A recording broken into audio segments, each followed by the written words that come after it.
इस वीडियो में हम लोग ऐसे म्यूचुअल फंड पोर्टफोलियो डिजाइन करेंगे जहां पे रिस्क बिल्कुल भी ना के बराबर हो और आप लोगों को एक बहुत ही हाई रिटर्न इन्फ्लेशन को बीट करके अच्छा खासा ग्रोथ वाला रिटर्न आप लोगों को लॉन्ग टर्म में मिल सके। ऐसे कंजर्वेटिव बट हाई रिटर्न वाला आप लोगों को एक पोर्टफोलियो यहां पे डिजाइन किया जाएगा और ये ऐसे पोर्टफोलियो रहेगा जो उन टाइप के इन्वेस्टर के लिए अच्छा है जो लोग आपको ज्यादा रिस्क लेना नहीं चाहते हैं कि जो पैसा बाजार में वो लोग लगा रहे हैं वो पैसा एटलीस्ट बचा रहे, उसमें रिटर्न ज्यादा ना आए वो भी चलेगा लेकिन पैसा डूबना नहीं चाहिए।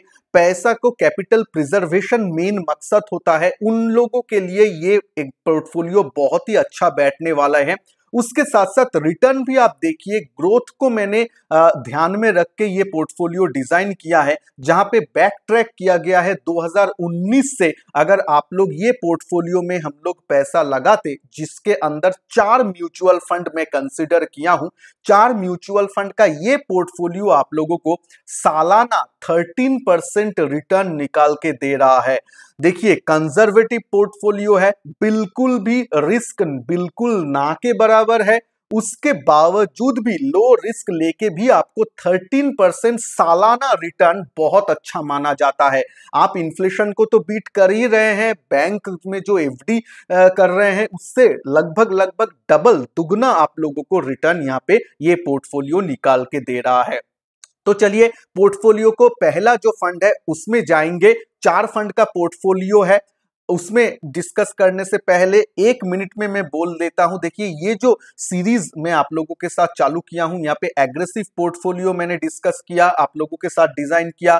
जो लोग मीडियम रिस्क वाले जो इन्वेस्टर हैं उन लोगों के लिए भी मैंने डिजाइन किया और ये दोनों वीडियो मैं डिस्क्रिप्शन बॉक्स में लिंक दे दूंगा और वीडियो का एंड स्क्रीन में भी लिंक रहेगा, आप लोग उसको देख सकते हैं। अभी फटाक से पहला फंड में आ जाते हैं। पहला फंड जो मैं आप लोगों के लिए इस पोर्टफोलियो में लाया हूं वो है एक बैलेंस्ड फंड, उसका नाम है कनारा रोबेको इक्विटी हाइब्रिड फंड। ये एक इक्विटी हाइब्रिड फंड है, यानी इसमें आपका कुछ प्रतिशत डेप्थ में रहता है इसका पोर्टफोलियो और कुछ प्रतिशत आपका रहता है इक्विटी में। इक्विटी में भी बहुत ही लार्ज कैप वाला स्टॉक ये पोर्टफोलियो में है। पोर्टफोलियो पहले दिखा देता हूं ताकि आप लोगों को कॉन्फिडेंस बना रहे। देखिए पोर्टफोलियो में यहाँ पे आप देख सकते हैं जो भी डेट पोर्टफोलियो है वहां पे गवर्नमेंट ऑफ इंडिया का सॉवरिन बॉन्ड ही आप लोगों को ज्यादा मिलेगा देखने के लिए। जो GOI government of India bond जो है इसमें डिफॉल्ट होने का चांस तो बिल्कुल भी ना के बराबर आप मान लेते लीजिए। देखिए रिस्क कभी भी जीरो नहीं होता है लेकिन लो होता है, तो गवर्नमेंट ऑफ इंडिया का बॉन्ड डिफॉल्ट होने का चांस जीरो मैं बोल नहीं सकता हूं थियोरेटिकली, लेकिन बिल्कुल भी ना के बराबर है, ये आप भी जानते हैं। गवर्नमेंट ऑफ इंडिया कभी डिफॉल्ट नहीं करेगा।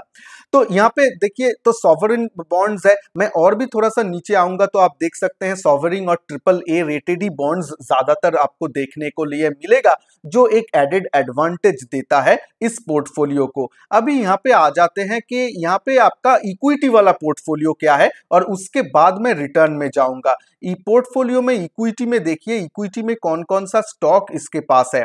डेप्थ पोर्टफोलियो हमने देख लिया, इक्विटी अगर देखेंगे तो बिल्कुल जाना पहचाना नाम आप लोगों को दिखाई देगा जो इंडिया का ग्रोथ स्टोरी में बिल्कुल भी पार्टिसिपेट करेगा और यही वो दिग्गज कंपनीज है जिसके ऊपर भरोसा करके भारत आगे जाएगा। तो ICICI bank, Infosys, HDFC, Reliance, TCS, Larsen and Toubro, axis bank, आप जो लार्ज कंपनीज को नाम आप जानते हैं, सन फार्मास्यूटिकल, टाटा मोटर्स, हिंडाल्को, भारतीय एयरटेल, ये सब कंपनी ही यहाँ पे है। तो आप देख सकते हैं एक लार्ज कैप का स्टेबिलिटी है और आपका गवर्नमेंट ऑफ इंडिया बॉन्ड का भी एक स्टेबिलिटी है, तो ये आपको एक एडेड एडवांटेज दे रहा है। क्विकली परफॉर्मेंस में आ जाएंगे। देखिए परफॉर्मेंस में आप अगर 7 इयर्स में इसका रिटर्न देखेंगे, जो लॉन्ग टर्म में मैं ज्यादातर देखता हूं, 7 इयर्स में आप देखेंगे 12.73%, 5 इयर्स में 14% रिटर्न और 3 इयर्स में सालाना ये आपको 17% से भी ज्यादा ये फंड ने रिटर्न निकाल के आपको दिया है। बहुत ही अच्छा फंड माना जाएगा और फंड का देखिए एक्सपेंस रेशियो भी 0.66% के आसपास है। आपका एग्जिट लोड 1 साल के अंदर करेंगे, 1 साल के बाद करेंगे रिडीम, तो कुछ लगेगा नहीं एग्जिट लोड। और मैं ये जो चारों फंड बोलने वाला हूं, यहाँ पे मैं अलग से एक्सपेंस रेशियो और एग्जिट लोड बात नहीं करूंगा, क्योंकि मैं जो चार ही फंड आप लोगों के लिए लाया हूं वहां पे एक्सपेंस रेशियो 1% से नीचे ही है डायरेक्ट प्लान में, तो well within our capabilities है, तो अच्छा है, इसीलिए मैं आप लोगों के लिए हैंड पिक करके लाया हूं। अलग से बोलने का जरूरत नहीं है। हम लोग ज्यादा फोकस करेंगे इसका पोर्टफोलियो और परफॉर्मेंस के ऊपर, और कैसा मनी को डिस्ट्रीब्यूट करना है।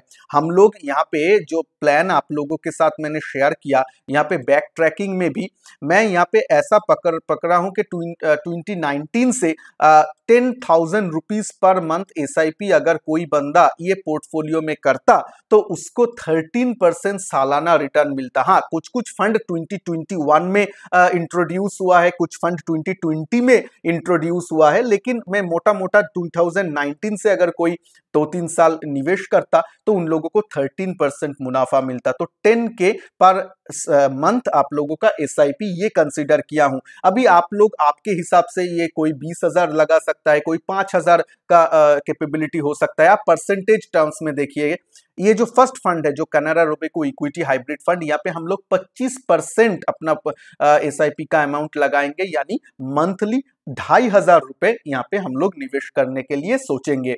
और मैं वीडियो के मिडिल में ऐसे भी बोलूंगा, अगर आप सुपर कंजर्वेटिव होना चाहते हैं तो आप लोगों को ये जो एलोकेशन है उसको कैसे चेंज कर सकते हैं वो भी मैं मिडिल में बोलता जाऊंगा। प्लीज प्लीज ध्यान से सुनिएगा। अब आ जाते हैं मेरा नेक्स्ट फंड में।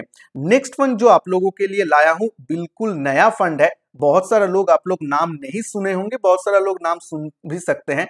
पराग पारिक कंजर्वेटिव हाइब्रिड फंड। पराग पारिक का आप जानते हैं flexi cap fund one of the best performing fund है अपने कैटेगरी में। ये कंजर्वेटिव हाइब्रिड फंड लेने का यही कारण है कि यहाँ पे एक स्टेबिलिटी चाहिए, मतलब लो आपका यील्ड हो तो भी चलेगा, लेकिन आपका जो पैसा है वो डूबना नहीं चाहिए। इसलिए कंजर्वेटिव हाइब्रिड फंड, वो भी पराग पारिक जैसा एक अच्छा AMC के साथ हमने चूज किया है। पोर्टफोलियो अगर क्विकली देख लेंगे तो आप देख सकते हैं पोर्टफोलियो में पहले यहाँ पे डेप्ट एंड इक्विटी का रेशियो देख लीजिए। कनारा रोबेको जो इक्विटी हाइब्रिड है वहां पे इक्विटी का पोर्शन 70% के आसपास रहता है, बाद बाकी डेप्ट में रहता है। यहाँ पे रिवर्स है, यहाँ पे डेप्ट में ज्यादा आपका एलोकेशन रहता है। आप देख सकते हैं डेप्ट में लगभग 76% का एलोकेशन है इन लोगों का, 75 के आसपास, और बाद बाकी 20% इक्विटी में है, बाद बाकी थोड़ा सा कैश में इन लोगों का है। तो इक्विटी थोड़ा सा बहुत ही कम एलोकेशन है, तो इसीलिए ये कंजर्वेटिव यानी रिटर्न कम आएगा इक्विटी से, लेकिन आप लोगों को जो है एक स्टेबिलिटी प्रदान करेगा। अब आ जाते हैं इसका जो डेप्थ वाला पोर्शन है उसमें देखिए, इसीलिए मुझे अच्छा लगा। ये भी आपका क्रेडिट रेटिंग देखिए, सब कुछ सॉवरिंग गवर्नमेंट ऑफ इंडिया का बॉन्ड, आपका स्टेट गवर्नमेंट का बॉन्ड, ये सब लेके रखा है। मतलब सरकारी बॉन्ड्स अगर लेता है, सरकारी डिबेंचर्स वगैरह, लोन्स वगैरह में पैसा लगाता है तो वो पैसा डूबने का चांसेस ना के बराबर है। तो सॉवरिंग क्रेडिट रेटिंग है जो एक एडेड एडवांटेज है इसका पोर्टफोलियो का डेप्थ में। इक्विटी पोर्शन फटाक से देख लेते हैं, उसमें एक नया चीज आपको देखने को मिलेगा। ज्यादातर ये लोग देखिए रीट में ये है रियल एस्टेट कुछ बॉन्ड्स आता है, जो लोग जानते नहीं है उन लोगों के लिए मैं बोल रहा हूँ। रियल एस्टेट बॉन्ड्स मींस ये कभी कभी मान लीजिए ऑफिस स्पेस होता है, आपका जो कमर्शियल ऑफिस स्पेस करके उसको रेंट दिया जाता है, ऐसा करता है रीट, और उसको एक इक्विटी के तरफ लेके बाजार में छोड़ा जाता है एज अ बॉन्ड या एज अ इक्विटी, आप समझिए वो रीट का पोर्शन होता है। तो वो वाला रीट में ये लोग रियल एस्टेट जो रीट होता है ट्रस्ट का, उसमें ये लोग निवेश किए हैं। माइंडस्पेस बिजनेस पार्क रीट और ये है Brookfield India real estate REIT. तो तीन, और एक है एम्बेसी ऑफिस पार्क, ये 3 रीट में इन लोगों का पैसा लगा हुआ है। तो रियल एस्टेट यानी इंफ्रास्ट्रक्चर में भी थोड़ा सा पैसा है, जो थोड़ा सा अलग डायमेंशन प्रदान करता है, अपना डाइवर्सिफिकेशन थोड़ा सा अच्छा होता है, ये मैं मानता हूं। तो इसको जरूर देखिएगा। उसके साथ साथ इक्विटी में ज्यादा एलोकेशन तो है नहीं, Bajaj auto, ITC, power grid, coal India, आप 20% के आसपास आपने देखे हैं इक्विटी में एलोकेशन है। तो एक बैलेंस्ड वाला है, डाइवर्सिफाइड पोर्टफोलियो है, थोड़ा सा नया टाइप का रीट फीड भी ये लोग ला रहे हैं, जो मुझे थोड़ा सा अलग लगा एंड बहुत अच्छा परफॉर्म ये 1-2 साल में ये किया है, इसीलिए मैं इसको चूज किया हूं। परफॉर्मेंस में आ जाते हैं, ज्यादा इसका हिस्ट्री नहीं है, आप देख सकते हैं सिर्फ 6 मंथ का ही इसमें है। 6 मंथ में ही ये लोग 5% रिटर्न निकाल के दिया है, जो कैटेगरी सिर्फ 1.5% किया है, और आपका जो ये फंड है वो 5% से भी ज्यादा रिटर्न निकाल के दिया है। यानी कैटेगरी को कितना मार्जिन से बीट किया है वो आप देखिए। तो इसीलिए देखिए इक्विटी जो हाइब्रिड कंजर्वेटिव जो कैटेगरी है उसका भी रिटर्न 2.5% है, ये उसका दुगना रिटर्न निकाल के दिया है। तो आप देख सकते हैं कैटेगरी को ये शॉर्ट स्पैन ऑफ टाइम में भी हैंडसमली बीट कर रहा है ये फंड, तो इसको आप जरूर कंसीडर कर सकते हैं। इसमें भी परसेंटेज में इस पोर्टफोलियो के लिए 25% रखा हूं, यानी 10,000 का एसआईपी हो तो 2,500 का आपको रखने वाला हूं। 2 फंड और मैं डिस्कस करूंगा, उसके बाद मैं बोल दूंगा अगर आप थोड़ा सा कंजर्वेटिव और है, थोड़ा सा ज्यादा कंजर्वेटिव और भी है सुपर कंजर्वेटिव, तो आप ये जो 25% बोल रहा हूं इसको थोड़ा सा आप चेंज भी कर सकते हैं एलोकेशन में, वो मैं बताऊंगा, थोड़ा सा धैर्य रखिए।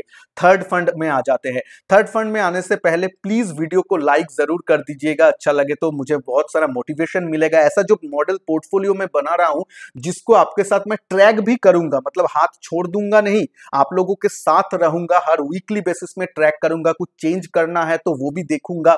वार के सिचुएशन में कोई अगर अनप्रेसिडेंटेड चीज आए तो कब मुझे लामसम करना है, सब कुछ यहाँ पे लाइव करके आप लोगों के साथ पोर्टफोलियो का परफॉर्मेंस ट्रैक करूंगा। ये जो कर रहा हूं ये अगर आप लोगों को अच्छा लगे ये प्रयास तो प्लीज वीडियो को लाइक करते जाइएगा। चलिए नेक्स्ट फंड में आ जाते हैं। नेक्स्ट फंड में आप लोगों के लिए एक प्योर डेब्ट फंड लाया हूं जो थोड़ा सा डायनामिक बॉन्ड फंड जैसा है। आईसीआईसीआई प्रूडेंशियल का डायनामिक बॉन्ड फंड है। इसको मैं बहुत संक्षेप में बोल दूंगा क्योंकि वीडियो ज्यादा मैं खींचूंगा नहीं।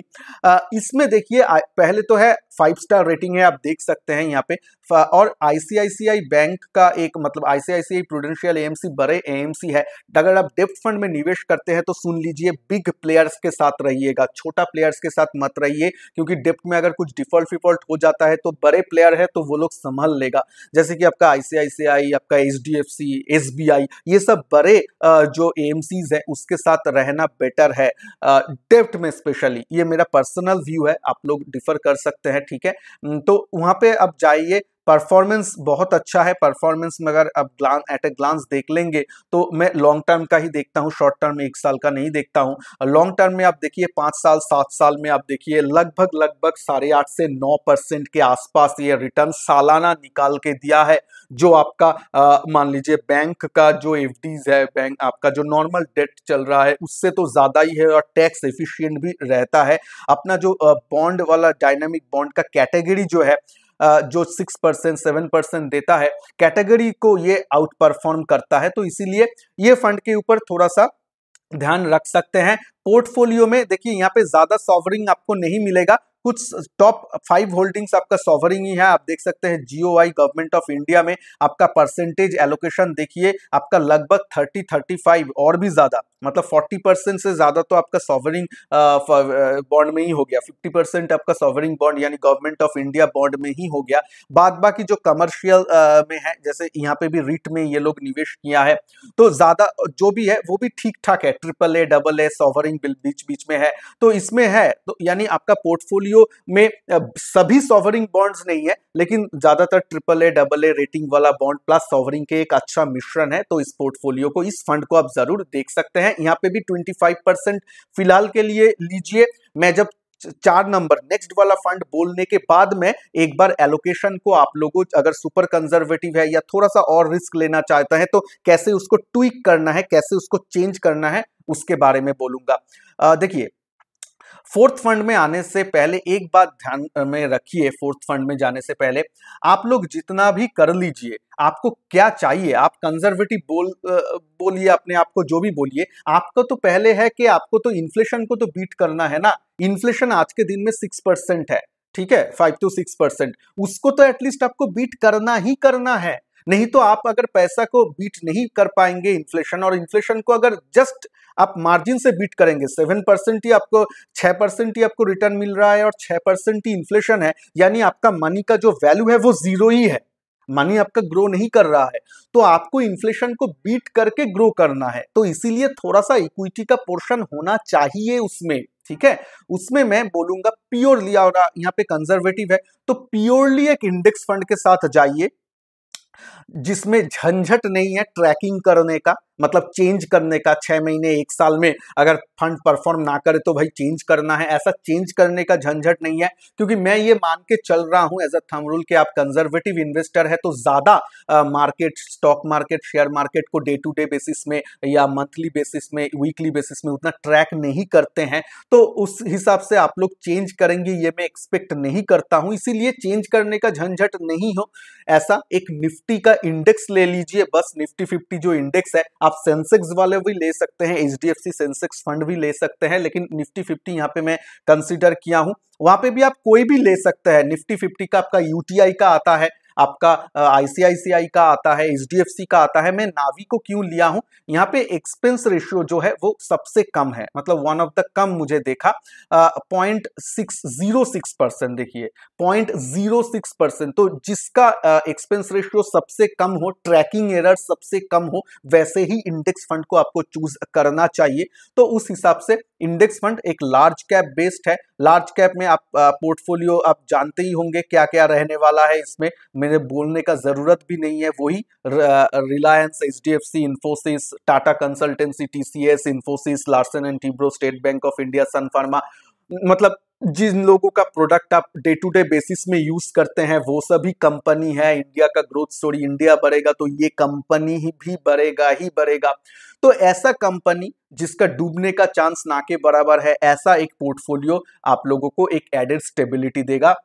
यहाँ पे भी परफॉर्मेंस में आएंगे तो ये फंड जस्ट 6 महीने कुछ महीना ही हुआ है, लॉन्च हुआ है, लेकिन ये फंड के ऊपर जाना नहीं है, आपको जाना है किसके ऊपर, इसका जो इंडेक्स है इसका अगर रिटर्न आप देखेंगे, निफ्टी का अगर आप लॉन्ग टर्म में रिटर्न देखेंगे तो आप 12%, 13% ऐसा आप सालाना रिटर्न मान के चल सकता है, जो एक बहुत ही अच्छा माना जाएगा। कंपाउंडिंग इफेक्ट अगर लेंगे और रिस्क भी लो है क्योंकि लार्ज कैप है, आपका रिस्क कम है, उस हिसाब से देखेंगे तो 12 से 14% जो रिटर्न निफ्टी लॉन्ग टर्म में निकाल के देता है वो बहुत अच्छा है। अब आ जाते हैं जो मैं पोर्शन बोला था, यहाँ पे भी 25% आप एलोकेशन नॉर्मली करेंगे, लेकिन अगर आप थोड़ा सा ज्यादा कंजर्वेटिव है कि संजय नहीं इतना इक्विटी में मैं नहीं कर पाऊंगा, मैं इससे भी ज्यादा कंजर्वेटिव हूँ, उससे पहले एक बात ध्यान में लीजिए, ये जो 13% है ये देखिए आपको रिटर्न मिल रहा है, लेकिन इससे अगर आप रियल टर्म में, ये कोई नहीं बताएगा आपको, अगर रियल टर्म में आप इन्फ्लेशन 6% को निकाल देंगे ना, इन्फ्लेशन 6% से बढ़ रहा है, 6% तो निकाल देंगे तो 7.8% यानी 8% ही होता है आपका जो एक्चुअली मनी ग्रो हो रहा है। क्योंकि आपका ग्रो भी चाहिए, नहीं तो पॉकेट में रखने से आपका मनी मतलब कैश में बैठने से आपका मनी दिन ब दिन डिटोरिएट ही कर रहा है, उसका वैल्यू नीचे आ रहा है। इस बात को आप ध्यान में रखिए, ठीक है। अब आ जाते हैं कि अगर आप उसके बाद एनालिसिस में भी जाऊंगा, देखिए अगर आप थोड़ा सा और ज्यादा कंजर्वेटिव है तो मैं बोलूंगा आप ये जो दो फंड है, कनारा रोबेको इक्विटी हाइब्रिड फंड जहां पे इक्विटी का पोर्शन है, और जो निफ्टी 50 इंडेक्स फंड है, इसमें आप 25% ना रख के 15% करके भी कर सकते हैं अगर आप सुपर कंजर्वेटिव में आता है तो दोनों में आपका 15 30% हो गया, और प्योर डेप्ट में आपका बाद बाकी 70% चला गया आईसीआईसीआई और आपका पराग पारिख में। ऐसे भी आप कर सकते हैं, ठीक है। लेकिन मेरे हिसाब से थोड़ा सा अगर आप लोगों के पास मतलब आप लोग depend on what type of investor you are, आप लोगों को थोड़ा सा इक्विटी के ऊपर जाना है, क्योंकि देखिए नहीं तो लॉन्ग टर्म में आपका इन्फ्लेशन आपका पैसा खा लेगा, वही है, ठीक है। थोड़ा सा इसीलिए मैं बैलेंस्ड एक बनाया हूं जहां पे इक्विटी भी थोड़ा सा है, थोड़ा सा सॉवरिन बॉन्ड वाला अच्छा डेट फंड है, ऐसा लेके हम लोग चलेंगे। थोड़ा सा पोर्टफोलियो का एनालिसिस देख लेंगे। पोर्टफोलियो का एनालिसिस देखना जरूरी है कि आप लोग कौन से डोमेन में गिर रहे हैं। ये थोड़ा सा मैं नीचे आ जाता हूं, देखिए आप लोगों का इक्विटी पोर्टफोलियो में ज्यादातर लार्ज कैप ही है, मिड कैप में ना के बराबर है, ज्यादातर लार्ज कैप बेस्ड पोर्टफोलियो है जो इक्विटी का पोर्टफोलियो है। और आपका ये जो 4 फंड मैं बोला हूं और एक बार आप लोगों के स्क्रीन में आ जाएगा, उसके साथ साथ सेक्टोरल एलोकेशन देखिए, ये ओवरऑल पोर्टफोलियो का फिनांस में आपका 30% और टेक्नोलॉजी में आपका 15% के आसपास हो रहा है, ऑटोमोबाइल में 9%। ये सब चीज आप स्क्रीन को पॉज करके स्क्रीनशॉट ले सकते हैं, देख सकते हैं, ठीक है। सॉवरिंग बॉन्ड में देखिए, ये आपका बॉन्ड का कैटेगरी है जहां पे आपका 60%, ऑलमोस्ट 60% आपका सॉवरिंग में आता है, और सॉवरिंग AA AAA अगर मिला दे तो आप देखिए 80-90% आपके उस साइड में आ जाता है टोटल। तो आपका एकदम पोर्टफोलियो आपका सिक्योर, ऑलमोस्ट डेट पोर्शन भी बहुत सारा सिक्योर फंड्स बॉन्ड्स भी वहां पे है, ये आप बोल सकते हैं। ये इसीलिए मैंने डिजाइन किया ताकि कंजर्वेटिव आप लोगों को एक ग्रोथ वाला पोर्टफोलियो भी मिले जो लॉन्ग टर्म में आपको ग्रोथ भी दे, और उसके साथ साथ आप लोगों को जो सकून भी बने रहे कि आपको लो रिस्क भी रहे। देखिए लो रिस्क मतलब जीरो रिस्क नहीं है, ठीक है, रिस्क तो रहेगा। मार्केट मान लीजिए, इक्विटी मार्केट मान लीजिए 10-20% अगर करेक्ट होता है ऊपर से, तो आपका पोर्टफोलियो भी थोड़ा सा कम हो सकता है, लेकिन उसमें चिंता करने का जरूरत अब ज्यादा नहीं है, क्योंकि मेरे पोर्टफोलियो में रिलायंस है, इन्फोसिस है, TCS है। अरे भाई ये सब कंपनी जीरो नहीं होने वाला है, ठीक है, इसका बिजनेस मॉडल ठीक रहेगा। या नियर टर्म में 6 महीने 7 महीने थोड़ा सा इधर उधर हो सकता है, फिर से ये लोगों का बिजनेस ठीक हो जाएगा, ठीक है। ये बात को ध्यान रखिएगा। वीडियो को अगर अच्छा लगे लाइक शेयर जरूर कीजिएगा। चैनल में नए हैं तो चैनल को सब्सक्राइब करने के साथ साथ बेल आइकन को भी जरूर प्रेस कीजिए, ताकि मैं ये पोर्टफोलियो के ऊपर जब भी अपडेट लाऊंगा, इसका ट्रैकिंग वाला पार्ट करूंगा, जो वीकली बेसिस में मैं करूंगा, उसका नोटिफिकेशन आप लोगों के पास आ जाएगा। तो चलिए मिलते हैं नेक्स्ट वीडियो में, तब तक के लिए जय हिंद, वंदे मातरम।